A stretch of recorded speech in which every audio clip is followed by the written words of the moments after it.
The avoidant loves you, not in the casual way they've loved before, not in the surface level way they can manage without their defenses activating. They love you deeply, terrifyingly, consumingly. They love you in ways that have broken through every wall they've spent their life building, that have reached parts of themselves they thought were permanently sealed off, that have created attachment so profound it's triggering every fear their nervous system associates with love. And because they love you this much, because the love is so deep it's threatening to their entire defensive structure, they're staying away. The distance isn't evidence they don't love you. The distance is evidence they love you too much for their trauma to handle.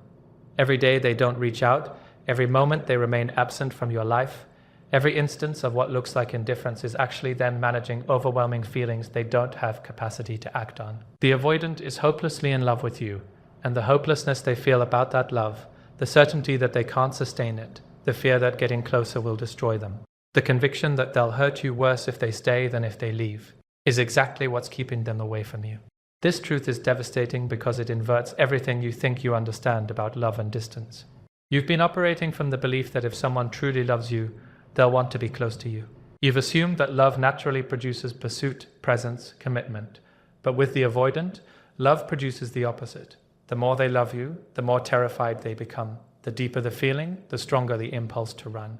The more you matter to them, the more dangerous you feel. Their love for you isn't motivating them to move toward you. It's motivating them to protect themselves from the vulnerability that loving you creates. And protection means distance, means absence, means creating space between themselves and the person who's threatening to dismantle every defense they rely on to feel safe. You're experiencing the cruelest paradox of loving an avoidant, being loved deeply by someone whose love makes them incapable of being with you. Understanding that the avoidant loves you but stays away because of that love doesn't change what you should do. It doesn't mean you should wait for them. It doesn't mean their love is enough. It doesn't mean the relationship can work just because feelings are mutual. Love without capacity is not functional love. Love that produces distance rather than closeness is not love that can sustain partnership. The avoidant can be hopelessly in love with you and completely incapable of building a life with you. And these two truths can coexist without contradiction. What you do with this understanding is accept it as explanation for their behavior, while refusing to accept their behavior as acceptable foundation for relationship. They love you, and they're staying away. Both are true. And both truths together mean that love isn't enough, that your needs for presence and consistency matter more than their feelings, that you deserve someone whose love moves them toward you rather than away from you. The specific ways their love manifests as distance. The avoidant's love for you shows up as hypervigilant monitoring from afar. They're watching your social media even though they're not interacting. They're asking mutual friends about you while pretending casual interest. They're paying attention to your life, tracking your well-being, noting changes in your status or your mood, all from distance they're maintaining because proximity feels too dangerous. The monitoring is how they stay connected to you while staying protected from you. They're feeding their need to know about you, to feel somehow involved in your life, without taking the risk of actual involvement. The obsessive monitoring is evidence of how much they care combined with evidence of how much that caring terrifies them. The love also manifests as the avoidant comparing everyone to you. They try to move on, try to date other people, try to find someone who creates less fear in them than you create. But everyone falls short. The new person isn't as understanding as you were. They don't make the avoidant feel the way you made them feel. They don't create the depth of connection that you created. Every comparison reinforces that you're the one they want, that you're the person they love, that no one else measures up. But the comparison doesn't drive them back to you because the very qualities that make you irreplaceable, the depth, the understanding, the connection, are the qualities that trigger their attachment fears most intensely. They love you most and fear you most simultaneously, and the fear wins every time. Their love shows up in how they respond when they hear you're potentially involved with someone else. Suddenly, the avoidant who is maintaining perfect distance is activated, anxious, struggling with jealousy they can't admit to having. They might reach out, might find excuses to make contact, might try to subtly determine if you're actually with someone new or if the information they heard was wrong. The jealousy-driven activation proves you matter, proves they're not as unbothered as they perform being, proves that the thought of you with someone else is intolerable to them. But even in their jealousy-driven pursuit, they're not able to offer you what you need. They can't stand the thought of you with someone else, but they also can't step up to be with you themselves. The love is there, creating possessiveness and jealousy, but the capacity to act on the love in healthy ways is absent. The avoidance love manifests as regret that grows heavier with time rather than fading. Most people's regret about ended relationships diminishes as they move forward, as they date new people, as they build new lives. But the avoidance regret about losing you intensifies. They think about you more as time passes, not less. They recognize more clearly what they lost. They understand more fully what you offered them. The regret is growing because you're the person they loved most and lost through their own limitations. And that combination, loving someone deeply while being responsible for losing them, creates regret that compounds rather than diminishes. The growing regret is evidence of love that doesn't fade even though they've stayed away. Love that's becoming harder to live with as time reveals more clearly what their fear cost them. Why their love creates fear instead of security. The avoidance love for you creates fear because love means vulnerability, and vulnerability feels like death to someone with their attachment wounds. When you love someone, you need them. When you need someone, they have power to hurt you. When someone has power to hurt you, you're at their mercy in ways that the avoidance childhood taught them is dangerous. The avoidant learned early that needing people leads to pain. Either the people you need aren't there for you, or they're inconsistent, or they use your need against you, or they abandon you when you're most vulnerable. These early lessons created blueprint. Love equals need, equals vulnerability, equals inevitable pain. So when the avoidant feels themselves falling in love with you, when they recognize they're starting to need you, their nervous system interprets this as danger signal. Every increase in their love for you is increase in their fear, and eventually the fear becomes so intense that staying away feels like survival necessity. Their love also creates fear because it threatens their identity. The avoidant has built an entire sense of self around not needing anyone, around being independent, around being strong enough to handle life alone. But loving you threatens that identity. When they love you, they're admitting they're not self-sufficient. When they need you, they're acknowledging they're not as independent as they claim to be. When they want you in their life, they're revealing they're not actually fine alone. The love is creating identity crisis, where who they're becoming through loving you contradicts who they've spent their life believing themselves to be. And rather than allowing the identity crisis to transform them, rather than letting love expand their self-concept, the avoidant protects their identity by rejecting the love, by staying away from you, by maintaining the independence that love is threatening. The fear is also about the avoidant's certainty that they'll destroy what they love. They have history of destroying relationships through their patterns. They know their inability to be vulnerable ruins intimacy. They recognize their inconsistency hurts people. They understand their emotional unavailability makes partnership impossible. And because they know this about themselves, because they have evidence from multiple failed relationships that they destroy what they can't sustain, loving you creates fear that they'll destroy you too. They love you too much to want to hurt you, but they know themselves well enough to believe they will hurt you, because hurting people they love is what they do. The fear is protective. They're staying away to protect you from themselves, to prevent the inevitable hurt they believe they'll cause, to spare you the pain they've inflicted on everyone else they've loved. Their love creates fear because it's making them feel things they've spent their life avoiding feeling. When you're deeply in love, you feel everything more intensely. Joy is more joyful, but pain is also more painful. Connection feels amazing, but the potential loss of connection feels devastating. The emotional intensity that love creates is overwhelming for someone who's organized their entire life around emotional control and regulation. The avoidant is terrified of the intensity of what they feel for you. The happiness when they're with you is too much. The longing when they're apart is too much. The hope for future together is too much. The fear of losing you is too much. Everything is too much, and the intensity is unsustainable for someone whose coping mechanisms all involve dampening feeling rather than experiencing feeling fully. Staying away is an attempt to return to manageable emotional baseline, to escape the intensity that loving you creates. The internal war happening in them every day they stay away. Every day the avoidant stays away from you. They're experiencing internal war between the part of them that loves you and wants to be with you, and the part of them that's terrified of love and committed to self-protection. The war is exhausting, constant, unresolvable. Without therapeutic intervention, they're probably not getting. One part of them is thinking about reaching out, composing messages they don't send, imagining scenarios where they could try again, wanting to bridge the distance they've created. The other part is generating reasons why reaching out is a bad idea, why distance is necessary, why they're better off alone, why you're better off without them. The two parts are in constant conflict, creating internal experience that's torturous but invisible to you, because all you see is the continued absence, the maintained distance, the apparent indifference. The internal war includes the avoidant longing for you while simultaneously talking themselves out of that longing. They miss you, they want to see you, they want to hear your voice, to be in your presence, to experience the connection you created together. The longing is real and painful, but the minute they acknowledge the longing, another part of their mind activates with counter-arguments. You can't handle a relationship. You'll just hurt them again. They're better off without you. You're too broken for this. The counter-arguments are defenses against the vulnerability that acting on longing would require. The avoidant is trapped between wanting you desperately and believing that wanting you is dangerous, between missing you intensely and being convinced that contact would lead to pain for both of you. The war also includes the avoidant having moments of clarity, where they see their patterns clearly and recognize they're destroying their own chance at happiness. In these moments, they understand they're in love with you, they see that you love them back, they recognize that their fear is ruining something that could be beautiful. The clarity creates temporary motivation to change, to reach out, to try.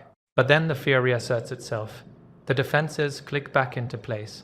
The clarity is dismissed as temporary weakness, as dangerous sentimentality, as delusional thinking that ignores reality of their limitations. The avoidant talks themselves back into the defended position, convinces themselves that staying away is right choice, returns to the distance even though part of them knows the distance is costing them everything they actually want. The internal war is also about the avoidant trying to convince themselves they don't love you as much as they do. They're minimizing the relationship in their mind, focusing on incompatibilities or problems, telling themselves it wouldn't have worked anyway. But the minimizing doesn't work because the love is too strong to minimize. The feelings keep breaking through the defensive narrative. They'll be going through their day, successfully not thinking about you, and then something will remind them of you, and the love will hit them so hard they can't breathe. The intensity of these breakthrough moments proves that all their minimizing and rationalizing is just defense, that the love is real and powerful underneath all their attempts to dismiss it. But instead of surrendering to the love, instead of accepting it and acting on it, the avoidant just reinforces their defenses, stays away more determinedly, works harder to convince themselves they're fine without you, even as the moments when they're clearly not fine become more frequent. What they wish they could tell you but can't. The avoidant wishes they could tell you that leaving you was the hardest thing they've ever done, that staying away from you requires daily effort and discipline, that every moment of distance is choice they have to remake constantly because their impulse is to reach out. They wish they could explain that the distance isn't indifference but rather the opposite. It's caring so much that they can't trust themselves to be close without being consumed. They want you to know that you're not forgettable, not replaceable, not someone they've moved on from easily. They want you to understand that you matter more than anyone has mattered, and that's exactly why they can't be with you. They wish they could tell you that they think about you constantly, that you're the first thought in the morning and the last thought before sleep, that you occupy space in their mind that no one else occupies, and that they can't evict you from, even though they've tried. They want you to know that they're not living some amazing independent life that's better than life with you would have been. They're lonely, full of regret, aware that they're missing out on something rare because they're too damaged to receive it. They wish they could communicate that their strength is performance, that their independence is defense, that their apparent wellness is mask covering profound sadness about what they can't have because they can't overcome their fear.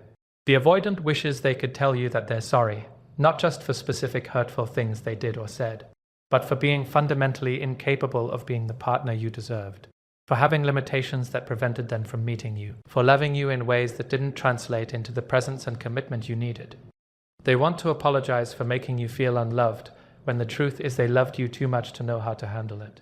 They wish they could express that every moment of coldness was defense against overwhelming warmth of feeling, that every withdrawal was attempt to manage fear that closeness triggered, that every disappointing behavior was them choosing their defended state over the vulnerability that being with you required.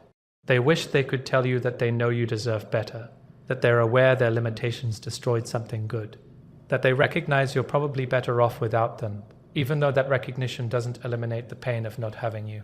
They want you to know that if they were different, if they were healthier, if they had capacity they don't have, they would choose you without hesitation. They wish they could communicate that it's not that you're not enough, it's that they're not enough, not brave enough, not healed enough, not capable enough to build the life with you that you both wanted. They want you to understand that leaving you wasn't choice that came from lack of love, but from excessive fear combined with awareness that they couldn't give you what love should give you. Why understanding their love doesn't change what you should do. Understanding that the avoidant is in love with you but stays away because of that love might create compassion for them, might help you release self-blame about the relationship ending, might provide some closure about the confusion of feeling deeply loved while being treated as if you don't matter. But understanding their love shouldn't change your boundaries or your decisions about the relationship. Love without capacity is not enough. Love that produces distance is not love that can sustain you. Love that someone feels but can't act on is love that doesn't meet your needs regardless of how genuine or intense it is. The avoidant can love you hopelessly while being hopeless as partner, and those two realities coexist without either negating the other. Their love also doesn't obligate you to wait. You might feel that if they truly love you, if the feelings are as deep as described here, then you should give them time to work through their fear, should be patient while they do their healing work, should keep the door open for them to return when they're ready. But this thinking is trap. The avoidance fear-based patterns don't change on timeline you can wait for. Healing trauma requires intensive therapeutic work over years, and most avoidants never pursue that work because pursuing it would require the vulnerability they're avoiding. Waiting for avoidant to become capable of the relationship their love makes them want is waiting for something that probably won't happen.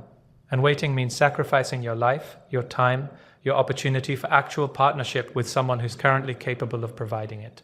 Understanding their love should reinforce that the problem was never your worth or your lovability. You didn't fail to be enough to make them stay. You didn't do something wrong that made them leave. The love was mutual. The connection was real. The problem is entirely about their capacity limitations, their trauma, their inability to tolerate the vulnerability that love creates. This understanding should free you from the self-blame and the wondering what you could have done differently. There was nothing you could have done differently that would have changed the outcome, because the outcome was determined by their internal state, not by your actions. You could have been perfect, and they still would have stayed away, because the problem is in them, not in you. Their love for you also doesn't mean the relationship was meant to be, or that you're soulmates who will eventually find your way back to each other. The narrative that true love conquers all, that people who are meant to be together will end up together, that soulmates always reunite. All of this is fiction that doesn't account for trauma, for capacity limitations, for the reality that some people are too damaged to sustain the relationships their hearts want. The avoidant can be in love with you for the rest of their life and still never be capable of being with you, because love alone doesn't create capacity. Capacity is built through therapeutic work, through facing wounds, through developing skills for emotional intimacy. Without that work, the love just creates suffering for both of you. Suffering for them because they want what they can't have. Suffering for you if you wait for them to become someone they're not becoming. The signs that their love is real even though they're staying away. If you're questioning whether the avoidance love is real or if it's just something you want to believe, there are signs you can observe that reveal their genuine feelings despite their distance. One sign is that they can't completely disappear from your life, even though they're not actively in it. They're maintaining threads of connection, following you on social media even if not interacting, staying in touch with mutual friends who connect you both, being places where they might run into you. The inability to completely sever suggests they can't fully let go even though they're not actively holding on, which indicates attachment that's deeper than they can manage, but too strong to completely eliminate. Another sign is how they respond when they do have contact with you, whether accidental or intentional. If the avoidant is truly indifferent, contact would be neutral or mildly uncomfortable.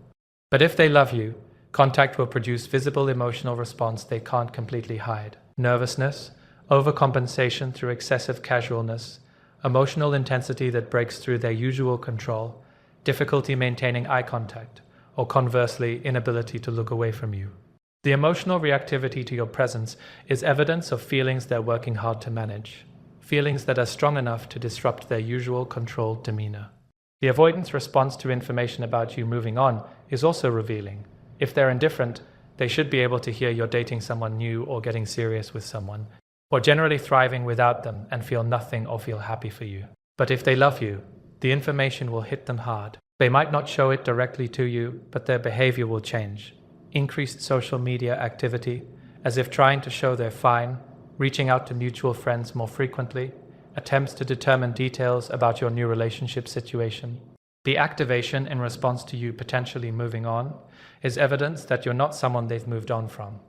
that you remain central to their emotional world even though they're not in your life. You might also notice that the avoidant hasn't seriously dated anyone else, despite being free to do so. If they were truly over you, if the love wasn't real or was easily moved past, they'd be building new relationships. But the avoidant who loves you stays stuck. They might date casually, might have brief connections, but nothing serious develops because everyone is compared to you and found wanting. The inability to move forward into new relationship despite being single for extended time suggests they're still emotionally tied to you, still holding you as the standard, still not available for real connection with anyone else because the connection with you, even in absence, is occupying the space where new connection would need to grow. The cruel hope this knowledge creates and why you must resist it. Understanding that the avoidant loves you but stays away because they're overwhelmed by that love creates cruel hope.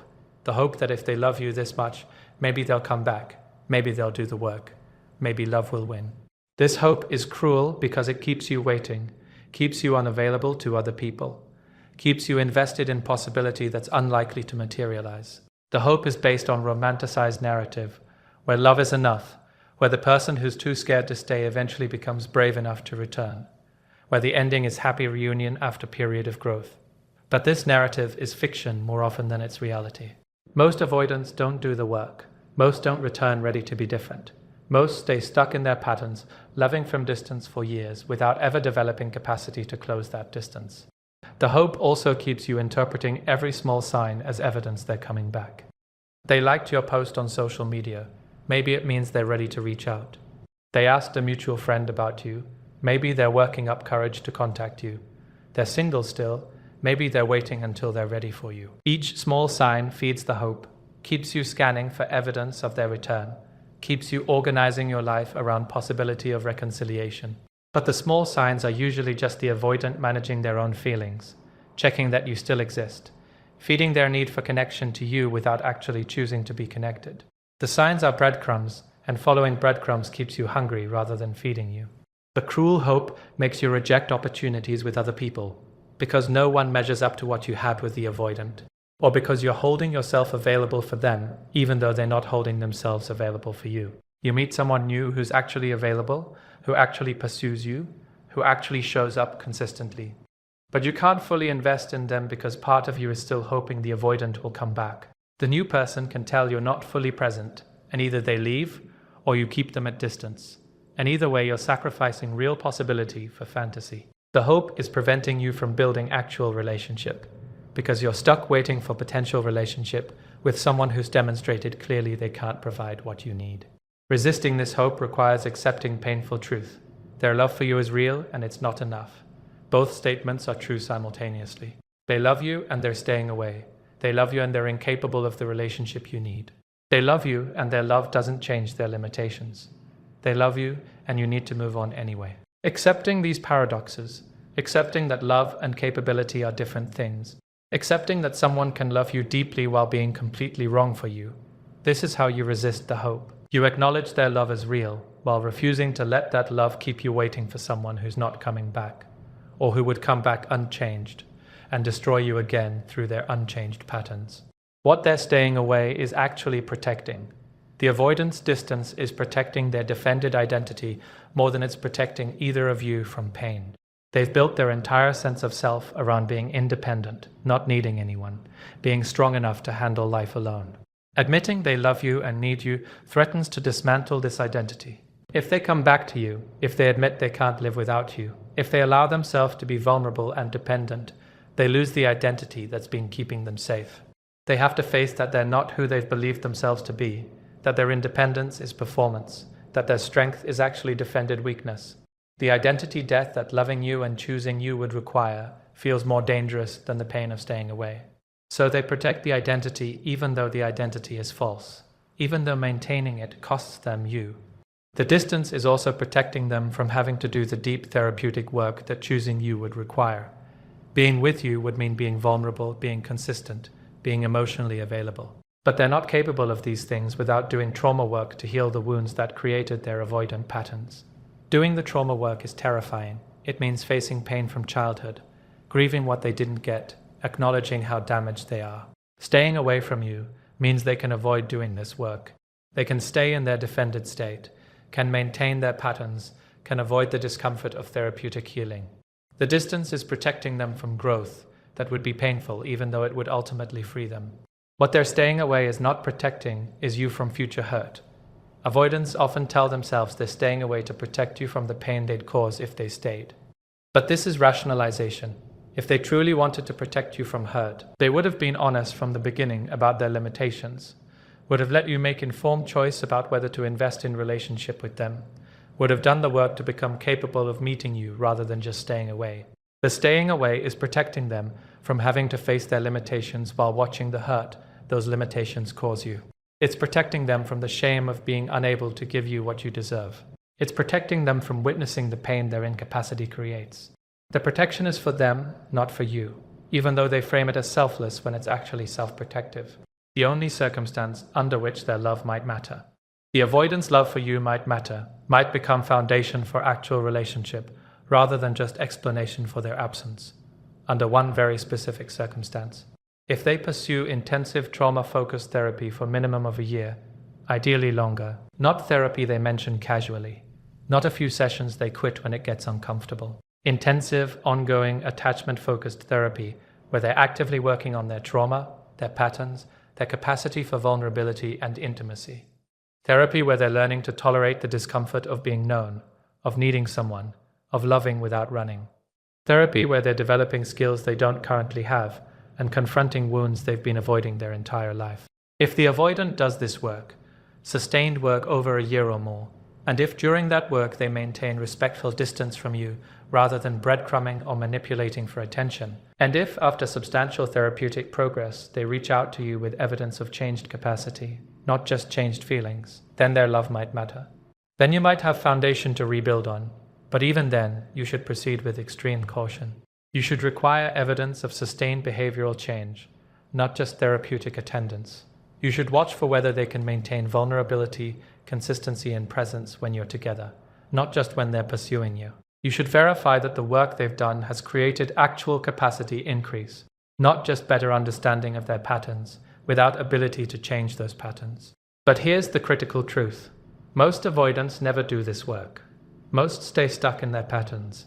Most convince themselves they're fine, that they don't need therapy, that their independence is strength rather than limitation. Most avoid the very work that would make them capable of the relationship their love makes them want. So waiting for them to do the work is waiting for something that probably won't happen.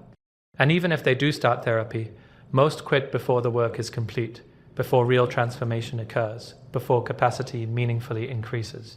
The circumstances under which their love becomes actionable rather than just theoretical are so rare, so specific, so unlikely that organizing your life around possibility of those circumstances occurring is sacrificing your actual life for fantasy. Why you're better off with someone whose love brings them closer. You deserve relationship with someone whose love for you makes them want to be near you, not someone whose love makes them run away. You deserve partner who experiences deepening feelings as invitation to deepen commitment, not as trigger for withdrawal. You deserve someone who feels scared sometimes about how much they care and responds to that fear by being brave rather than by being absent. The avoidance pattern of loving you from distance might be explained by trauma, might be understandable given their history, might even evoke compassion. But understanding and compassion don't make the pattern acceptable as foundation for your life. You need someone whose love is functional, whose feelings translate into presence and action, whose care for you makes them show up rather than disappear. You're better off with someone who's done their work already, who comes to relationship with developed capacity for intimacy and vulnerability, who doesn't need years of therapy to be able to show up as basic partner. Someone who can love you and be with you simultaneously, whose feelings and behaviors are aligned rather than contradictory. Someone who can feel deeply and stay present with their feelings rather than running from feeling intensity. Someone who sees your love as gift rather than as threat, who receives your vulnerability rather than being terrified by it, who wants to build future with you rather than being scared of future commitment. This person exists, but you won't find them while you're waiting for avoidant to become capable of being them. You're also better off releasing the belief that the most intense love, or the most difficult love, is the most meaningful love. The avoidance love might feel intense because it's so painful, because you have to work so hard to get scraps of it, because the distance creates longing. But intensity created by difficulty is not the same as depth created by genuine connection. The person who loves you easily, who shows up consistently, who makes relationship feel secure rather than anxious. Their love might feel less dramatic, but it's actually deeper because it's sustainable, because it's backed by capacity, because it creates safety rather than chaos. You deserve love that feels good, that makes your life better, that doesn't require you to decode distance as affection or to interpret absence as care. The final truth about the avoidant's hopeless love. The avoidant is hopelessly in love with you, and the hopelessness is accurate descriptor. The love is without hope of being sustained, without hope of translating into the partnership you both wanted, without hope of overcoming the fear that's keeping them away unless they pursue therapeutic work they're probably not pursuing. The love is real. The love is deep. The love is causing them suffering as they stay away from the person they want most. But the love is also hopeless, because love without capacity is love that can't build anything, can't create the life together that love should create, can't overcome the barriers that trauma has erected between feeling and action. And here's what you need to understand about hopeless love. It's not your job to make it hopeful. It's not your responsibility to wait for them to develop capacity their love deserves. It's not your purpose to hold space for them while they may or may not do the work that would make them capable of receiving the love they feel. Their hopeless love is their experience to manage, their pain to sit with, their motivation to change or not change. Your job is to move forward with your life, to find love that's hopeful, to build relationship with someone whose love brings them toward you rather than pushing them away from you. The avoidant's love for you might be the deepest thing they've ever felt. But depth of feeling doesn't determine your choice.